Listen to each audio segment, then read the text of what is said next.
Greetings and salutations, friends, and welcome back to more Warhammer 40k lore, where today we are finally taking the plunge into the God Emperor's most holy Inquisition. Its ordos, its operations, tasks, and its many, many divides.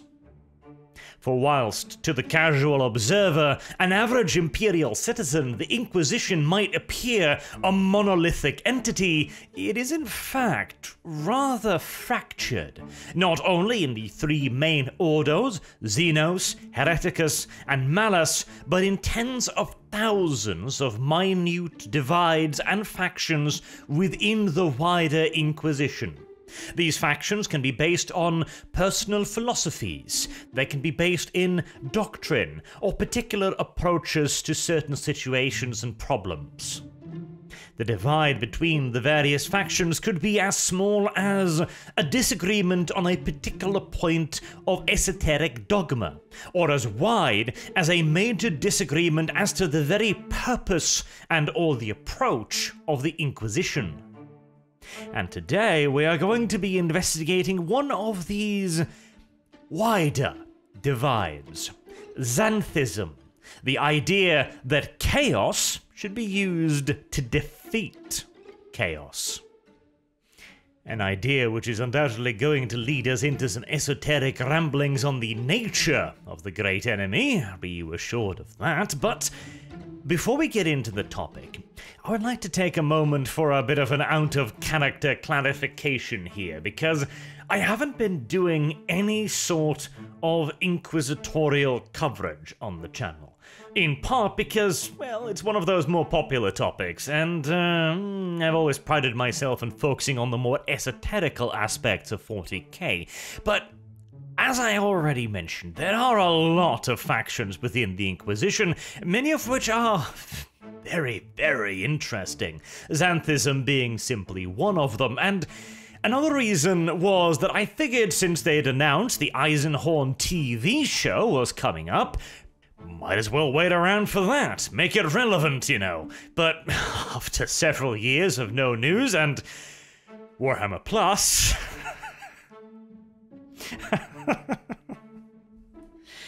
yeah, I'm not holding out too much hope, particularly when we consider how various other geeky TV shows have worked out, like Halo. I've been covering that on my second channel, and, yeah, it's pretty goddamn awful. Or the Rings of Power, which looks to be just as bad, if not perhaps even worse, so let's not wait for the turd to flush down the sewage drain, shall we? And simply just get into it, because there are a lot of cool things within the Inquisition that deserves covering. So let's get on with it. Xanthism. As mentioned, this is the belief that chaos can be used as a tool against chaos. Some of you may remember I did a video on this around the Relictors chapter of the Adeptus Astartes quite some few years ago. The Relictors have now been declared excommunicatus traitores. Highly unfair in my opinion, they just killed a few other Space Marines and stuff, you know. Nothing that other chapters haven't engaged in previously, but the Relictors too were of the opinion that the best way to fight against chaos was to use the knowledge of chaos and chaos artifacts against it. And seeing as they were stationed around the Eye of Terror, with a long and quite proud history of defeating the forces of chaos in the field, it seemed as if they were onto something. And it's not like the Imperium doesn't use other formations that utilize a great deal of chaos knowledge to defeat demons. Great, knights, Anywho, the Inquisition, however, are a bit more doctrinal in their approach. Since the Inquisition is already the highest authority in the Imperium, the precise boundaries and limits on their actions are, vague and grey at the best of times, to the point that open Xanthism is tolerated within the Inquisition up until a certain point. There's a odd grey line here that stems from the original creator of Xanthism and the person who gave the faction its name, Xanthus. He was a highly regarded and very well respected inquisitor all the way back in the 32nd millennium.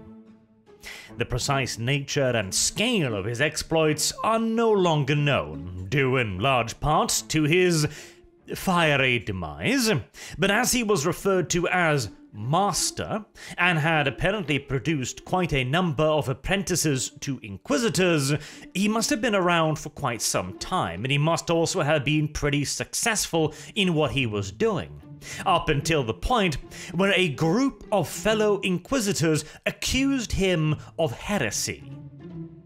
Now you might be wondering how that even works, because, well, they're all inquisitors. Who judgeth the judges and all that? But there is actually a system within the Inquisition to do this. It is called a high conclave. Now, this is not a court of justice, necessarily, nor does it really rest upon any firm codified set of rules or laws or even guidelines, really, but it does have a certain set of niceties, shall we say, that are usually followed, and there are also some requirements for even beginning a high conclave in the first place. But the point that is relevant to this particular part is that once a high conclave has been formed, one of the actions that can be taken is for one inquisitor or a group of inquisitors to denounce another and levy their accusations along with evidence against the accused. This takes the form of a one-sided monologue, where the accusing party is allowed to speak their piece and present their evidence, all of it, a process that can take literally decades in some cases, or minutes in others. And when they are actually finally done, the accused then gets to respond, and they also get to take however much time they think is necessary. It's gotten to be so ridiculous in certain circumstances that members of the conclave have died and been replaced during the course of the proceedings. It sounds unfathomably wasteful, since of course whilst all of this is going on, all of the inquisitors involved really can't do a whole lot of anything else beyond sitting in endless meetings day in and day out and day in and day out, and they're also of course expected to take all of this very, very, very seriously, because it is an incredibly serious thing. Denouncing a fellow inquisitor is one of the more if not in fact the most drastic things that an inquisitor can do, and they need to be damned sure that they've got overwhelming evidence on their side when they do it, because if they don't, well, odds are very good that either way, one of the two, the accuser or the accused, is not going to be leaving the conclave standing up. Unfortunately, we don't know for how many decades the trial of Xanthites went on for, but it was probably a lengthy affair, as the inquisitors who had moved against him had gone so far as to raid his bases, his areas of operation, his acolytes and his agents, and had uncovered considerable quantities of, artifacts of a dubious origin, shall we say. But when his accusers were finally done speaking their piece, Xanthus was allowed to take the stage as well. And although he was unable to prove his innocence, in fact he didn't even try, he openly admitted that yes, he had gathered prescribed artifacts. He knew things that no inquisitor should know, and he had gone out specifically on the hunt for forbidden knowledge. He had gathered all of these things together, all of these heretical artifacts, but it was not because he was a heretic. It was because he was the truest and purest of all imperial servants. The force of chaos held no sway over him and never would, for what drove him was the simple destruction of chaos by the only truly effective means available to the Imperium: chaos. His arguments rang hauntingly true to many of those listening. He would undoubtedly have explained the usage of some of this esoteric lore in abstract detail so as to not endanger the souls of anyone else nearby, on the off chance that he'd be found guilty, which, again, spoiler alert, he absolutely was. But he could absolutely prove that his ideas were effective. As we know from the Grey Knights, for example, they literally carry books bound into their armor detailing the various ways in which demons can be unsummoned, the various ways in which they can be banished, and deep esoteric knowledge about demons, their specific nature, even their names and powers. This knowledge is effective. There's no question about it. And so he could undoubtedly have explained how to get rid of a demon, how to tell where demons were, how to recognize demonic cults, how to find them, and how to track them via other means, via good old-fashioned magic, essentially. And this kind of knowledge would undoubtedly be considered very, very, very tempting indeed by significant portions of the Inquisition, since in reality they are playing a rather unfair game. Inquisitorial agents must communicate with one another using good old-fashioned material means, electronic communication or physical communication, letters, voxcasters, good old-fashioned telephones and radios, etc., etc., all of which can be intercepted and tapped into if you know how technology works. But in the exact same way, if you know how the warp works, all of the otherwise secretive communication between cults can suddenly be laid remarkably bare before those with eyes to see. Not to mention that a demon is probably the single most lethal enemy any servant of the Emperor is ever likely to face. And the ability to defeat such a foe, to send it screaming back into the warp with the simple pronunciation of a name, that's a power that very few Inquisitors would not be interested in. Zaranchek also pointed out that the Imperium already uses the powers of chaos. It uses warp travel. It uses astropaths. It uses navigators. It employs abhumans and psychers. Why should arbitrary lines be drawn here? Why is a psyker okay? Why is an abhuman okay? Why is a navigator or an astropath okay? Surely the justification must be their service to the Imperium, the benefits they bring. Without navigators, the Imperium would fall, because travel would be impossible. Without astropaths, only a slightly less dramatic scenario would ensue, as interstellar communication would cease immediately. Psychers, too, are a fine weapon in the Emperor's arsenal, as are many stable breeds of abhuman mutants. And surely, if meritorious contribution to the cause of the Imperium is the reason why we tolerate these things, then surely there must be other elements of chaos as well. Why should the Inquisition not use a heretical text to learn the locations of other cults so that they may be destroyed? Why should the Inquisition not use a demon-possessed sword if they are capable of controlling it and using it to slay other demons? Why should the Inquisition not even go so far as to use demon hosts? Demonic creatures bound within the flesh of a true believer, and use their power to defeat the Imperium's enemies. Many of those who were there that day listening to the condemned man's final words would have been nodding along appreciatively.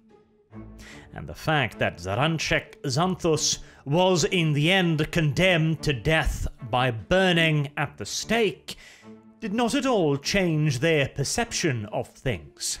In fact, the Inquisition may very well have committed a mighty big blunder in the execution of Xanthus, as he became, for lack of a better word, a martyr. He was a realist, a true servant of the God Emperor who had recognized that the greatest weapon against the darkness was the darkness itself, and he had been persecuted and eventually prosecuted by those too blind to see this fundamental truth. He was nothing more than an unfortunate victim of the Puritans' witch-hunting ways. And from Xanthites' teachings stem the modern-day teachings of the Xanthites, which are now a major and powerful political force within the Inquisition. For whilst the Xanthites started out as a very small and often distrusted minority, the simple fact is that Xanthus was on to something. Using chaos against chaos works. Because chaos is not magic. It is not some fluffy nonsense that can do whatever it wants. The warp, the chaos gods themselves, and every single demon is bound by a set of ironclad rules and laws, even less flexible than the rules of our own material universe. But of course, they are not the same laws, they are not the same rules. Applying our logic and our reality to the warp is like trying to teach a fish to fly. Not only is it likely to be one of the single most impossible tasks you have ever attempted, but even if you by some miracle succeed, it would all be for absolutely nothing, as the poor thing would simply die, as it would be unable to breathe in the air. A laborious and pointless pursuit. Or, to bring an equivalent of the warp, imagine the idiocy that trying to shoot a demon actually is. It is not a creature of flesh and blood. The impact trauma is going to do no more actual damage to a demon than tickling it will. Now, of course, if you persist in your folly for long enough, you pour enough bullets into it, or large enough bullets into it, eventually damage will be done. Just like if you continue tickling a person for long enough, mercilessly enough, you can kill a human by tickling them. Alternatively, you could play by the demon's own rules. Any warp entity can only exist in the material plane so long as it is either in an area suffused by the power of the warp or linked directly to the warp. In that latter example, like for example with a summoning ritual where an individual demon has been brought forth into the material plane, severing that link will instantaneously defeat the demon. And this can be done either by a psyker who knows what he's doing, severing the link psychically, or by the pronunciation of certain rituals. In this effect, to a demon, words are a lot more deadly than bullets, because again, they are demons. They don't work the same way as humans do. And so inquisitors trying to defeat demons and their servants in the exact same way that we would try to defeat humans is really the height of folly. Another reason as well why the Xanthites rose so quickly and so greatly in terms of power and influence was because they were distrusted. For the sake of simple survival, Xanthites need to stick together. And they do. They cover their own, they defend one another, they exchange resources and political favors. And when something goes wrong within their ranks, when somebody goes a bit too far, it is the Xanthites who deal with it, and then they close ranks and sweep the incident deep and far beneath the proverbial carpet. Because there absolutely are those amongst their ranks who go too far. Now, this leads us into an interesting question. What exactly does it mean to be a Xanthite? Does it mean that you are a full-blown chaos worshipper, carrying out intricate demonic rituals in your basement 24/7? No, of course not. In fact, that would be the purview of only the most radical of Xanthites. Being a Xanthite simply just means that you are willing to stand up and be vocal about your belief that sometimes using chaos against chaos is not only effective, it is eminently desirable to do so. Now, the degree to which this goes and extends is again a matter for high debate.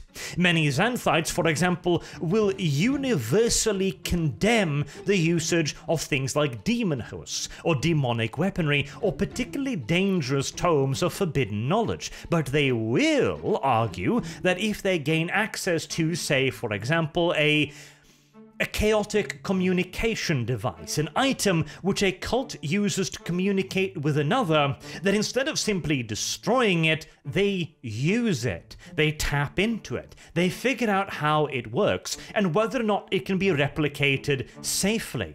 Because suddenly they will then be able to listen in on their conversations, contact them, or even possibly trace the location of another cult entirely, allowing the Inquisitor to shut down not one, but 2 nests of heretics.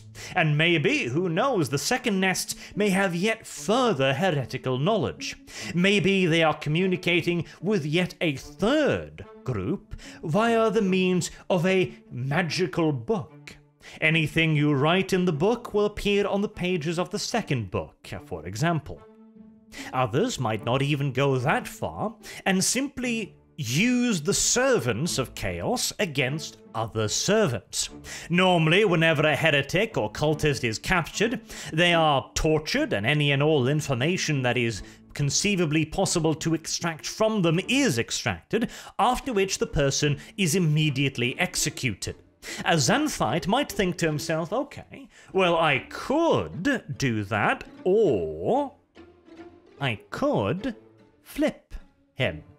I could say, well, you are boned, good sir. You are dead, and the only thing that could possibly stop your execution is me. So how about we make a deal? It's a chaos cultist, after all. He's likely to be a weak-willed individual, right? Well, all he needs to do to spare his life is go back to his comrades carrying a teleporter beacon. Bada bing, bada boom, a few dozen inquisitorial stormtroopers' sudden appearance later, and you've dealt with a major cult. Maybe the heretic service is not yet over. Maybe he could be used. Maybe he was the sole survivor of a sudden surprise raid upon his fellows. Maybe he's looking for refuge from other cells. Maybe he'll receive that refuge, or maybe he'll take that long overdue las bolt to the brain. Either way, the Xanthus Inquisitor is just as happy. And yes, there are also those that go considerably further than this, like Angelique Dufaulk, whose story is detailed in the Radical's Handbook. She was a very effective Inquisitor, one of the best in the Ordo Malleus in the Calyx sector for a very, very, very, very long time, and she was also a consummate radical, who had gone from the ranks of Ordo Xenos to the ranks of Ordo Malleus. A very rare transition indeed, but one that proved to be absolutely perfect for Angelique, as she would come to flourish within their ranks and within the Xanthite order, as she was radical amongst radical, going so far as to not only use a demon host or two, but as to employ multiple demon hosts simultaneously in operations, even growing so adept at their use as being able to carry out a rapid summoning and binding of not one, not two, but 3 demon hosts simultaneously over the course of mere hours to intervene in the heretical uprising on the planet Malfi. Now, the precise nature of a demon host is probably going to be the subject of yet another video, but for now, all you need to know is that a demon host is a literal demon bound within, of course, a host body.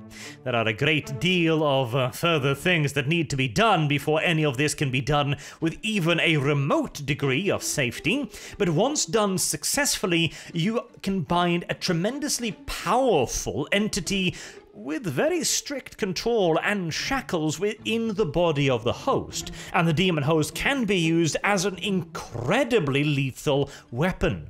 Now, for any normal Xanthite, the creation of but a single demon host is an incredibly lengthy, complex, and dangerous operation that can take months or even years or even decades, depending upon the degree of knowledge, skill, and confidence involved in the process.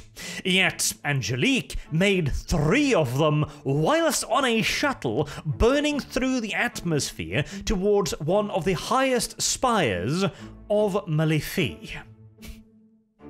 She wasn't just good, she was incredible. And successful as well.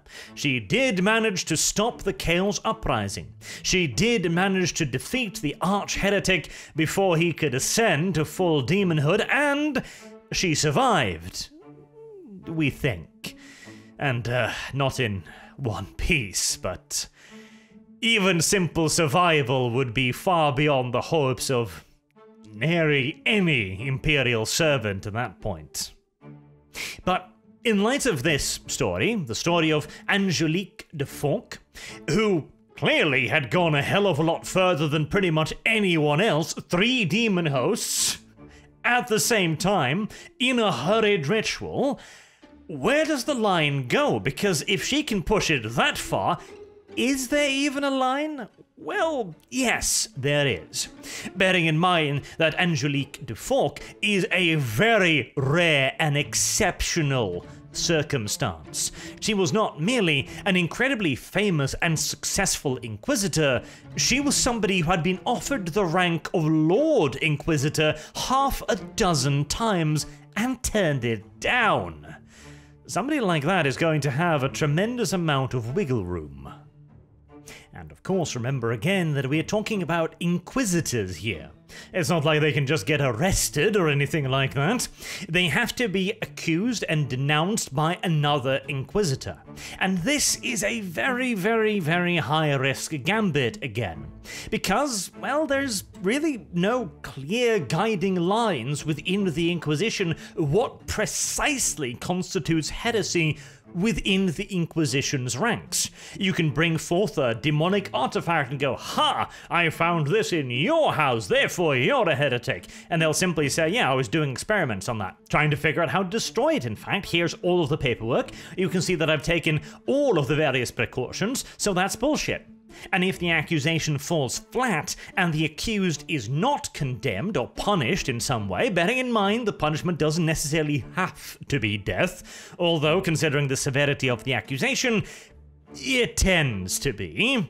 But if the accusation does indeed fall flat, then the person who made it will suffer a tremendous loss of face, of prestige, and political power. And not just him either, as the only way an inquisitor can levy a charge against another is to gain the backing of a high senior member within the Inquisition. In other words, they need to get a faction on their side.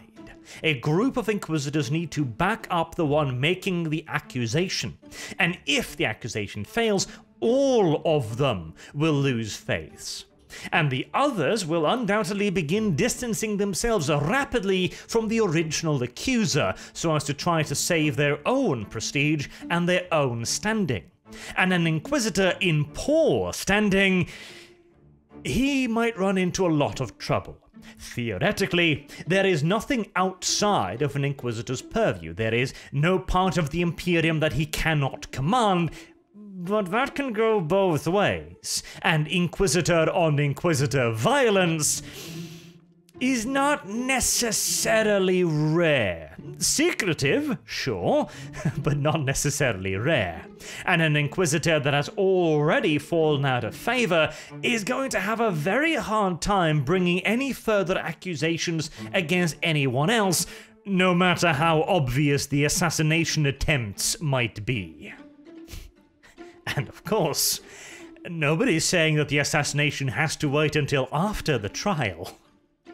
Going after someone on the scale and level of Angelique de Fork means you're going after somebody with their own personal army of specially trained assassins.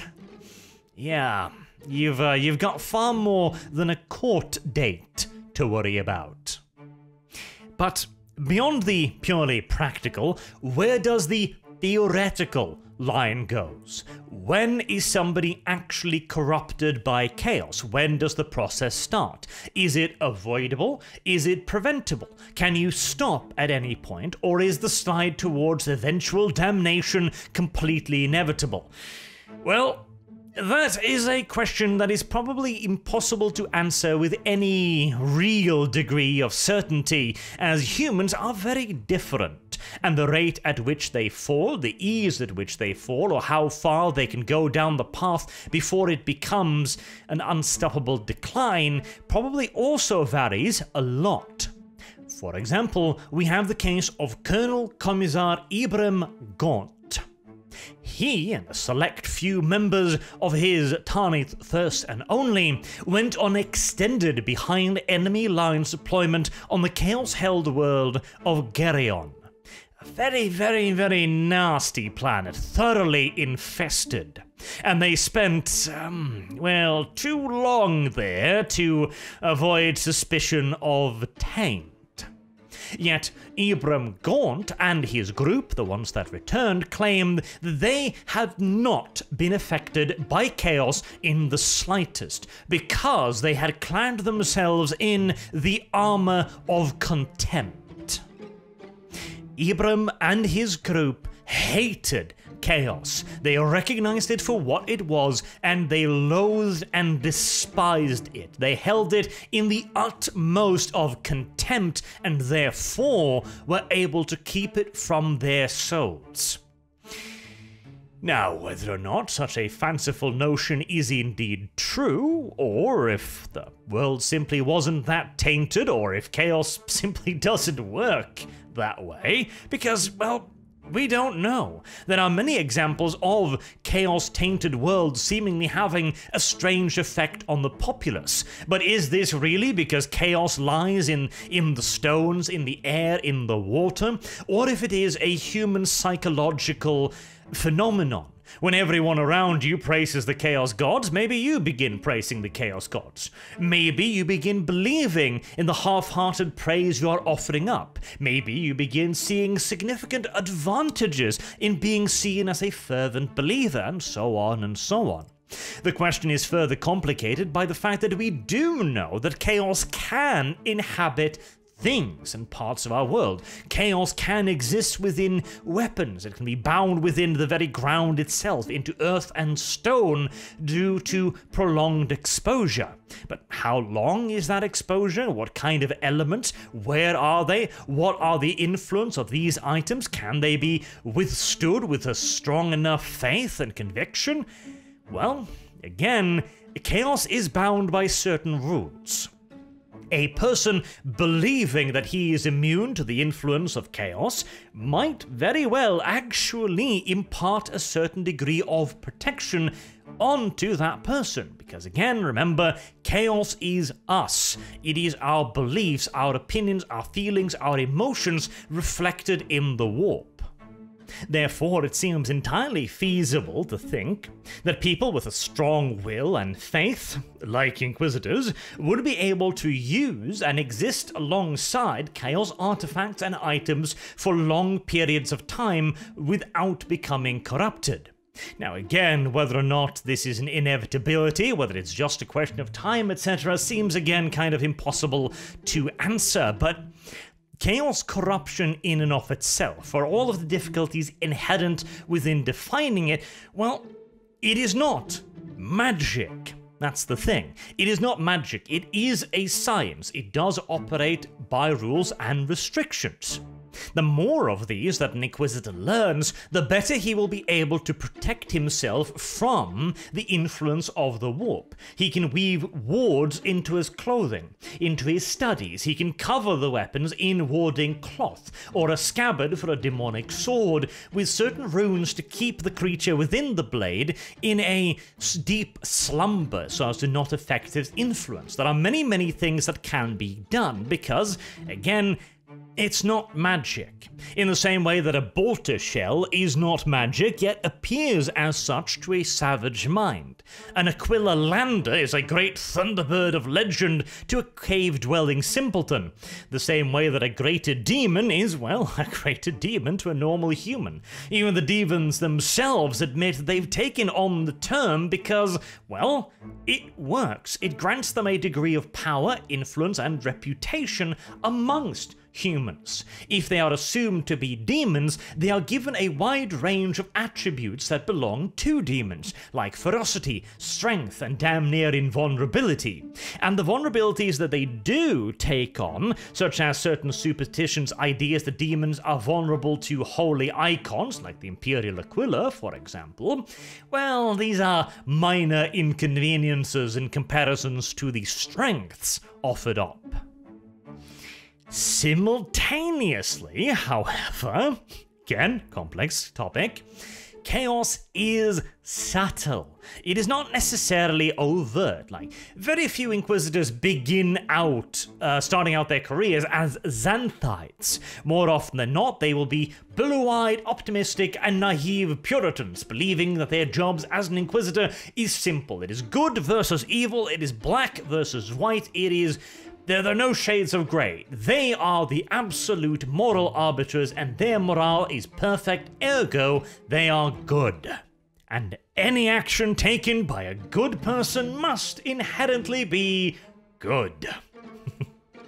It's the kind of thinking that has motivated more than one genocide throughout history, and it tends to lean towards a more and more radical interpretation of those original senses of morality. As you begin digging yourself deeper and deeper down the puritanical path, one tends to take a more strident view on things. To begin with, a heretical is a sinner. They are somebody who has sinned. They might not even necessarily be evil, but they have done a wrong, and that wrong can only be purged. And so you kill them.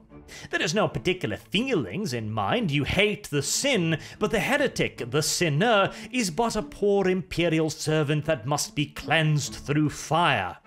A few centuries later, and you start setting fire to people, not necessarily to cleanse them, but because, it's just another heretic. Who even cares anymore? A couple decades further down the line, maybe you've started taking a certain degree of pleasure in the screams of the burning people. You can say where this line of reason heads. Radicalism tends to be the inevitable outcome of puritanicalism in one way or another. Now, there are many directions in which this could head, of course, and the Xanthite way of doing things is just one. It is the idea of efficiency above all. We must defeat chaos. Okay, well, the best way to do that is by utilizing chaos. And now we get to a whole variety of consequences as well. The cautious Inquisitor might very carefully read a heretical tome talking about the binding and the controlling of demons, and might from these studies learn that, okay, these are warding runes, they contain a demon's energy, ergo it's natural to assume that they could be applied to contain the energies of the warp. I'm going to work these into things now, and I'm going to test their effects. A more bold Inquisitor might jump over that point and go directly to the usage of chaos against chaos part, where he will be far more susceptible to that creeping corruption, because again, there is absolutely such a thing as the corrupting influence of chaos. In fact, that is one of chaos's laws. Chaos corrupts. We know this because it always does. Now, it can be resisted, it can even be outright denied, but all of this requires a deliberate attempt. You will not how do I put this? Chaos corrupts, always. However, if you meet that corruption with an equivalent counter force, you can hold it off, even potentially defeat it and vanquish it entirely, at least for a period of time, until it begins creeping in again, as it is, again, a constant. It must always be met with the absolute conviction of will and faith, otherwise it'll seep in, and the more it seeps in, the less willpower the Inquisitor is able to muster, the less sure his faith is, and so on and so on. And now you can really start talking about the inevitability of corruption and the inevitability of damnation. Which, after all this waffling, really just leaves us with a simple cost-to-benefit question. If using a demon sword will allow you to cut down a dozen demons before you yourself fall to chaos, is that a net gain, or is that a net loss? How many demons will you have to banish before it becomes a net gain? How much esoteric knowledge must you gain to defeat a chaos cult? And how many such cults will you have to defeat before you outweigh the potential negatives of that knowledge? Bearing in mind as well too, when an Inquisitor does fall, the potential ramifications can be significant in the extreme. Somebody that has access to all of the deepest secrets of the Imperium and all of the Imperium's resources, when they go crazy, they go proper crazy. Imagine, for example, Angelique de Fork, but the other way around. Instead of storming down towards a city and saving it, she simply summons 3 demon hosts in the middle of a hive city to conquer it. Millions, if not billions, of dead Imperial servants. How many chaos cults will have to be destroyed to weigh up the risk of that happening? Not even potentially the event, merely just the risk of an Inquisitor going crazy and starting their own demon empire somewhere. Like Zaranshek Xanthus said, astropaths and navigators are necessary. Despite the fact that they use the warp, their benefits far outweigh their risks. And their benefits is to the entire Imperium. Without them, the Imperium could not even exist. So if we're going to be measuring anything on that scale, how valuable will a Xanthite Inquisitor have to be to make up for the damage they can potentially do? That, at the end of the day, is the true question, and the answer really will vary from Inquisitor to Inquisitor, though personally, I do absolutely believe that the idea of enslaving chaos, because bearing in mind too, Xanthites do not have any sort of sympathy towards chaos. It's not that they like chaos, it is that they wish to rule over chaos, enslave chaos, control it, and wield it as a tool. It is effective, and using the tools of the enemies contribute enormous advantage, and to a degree, it should be done. It will be a benefit. Reading a forbidden tome that allows you to banish demons will almost certainly be a net gain at the end of the day. moving from that tome to wondering if you can't maybe use it to summon demons might be one step too far, and yet it might also not be. At the end of the day, this is a question that the Inquisition has wrestled with for close to 10,000 years, and I'm not going to find the solution to it today. Until next time, I've been Arch, thank you all very much for watching, and I hope to see you all again soon. Till then, have a good day.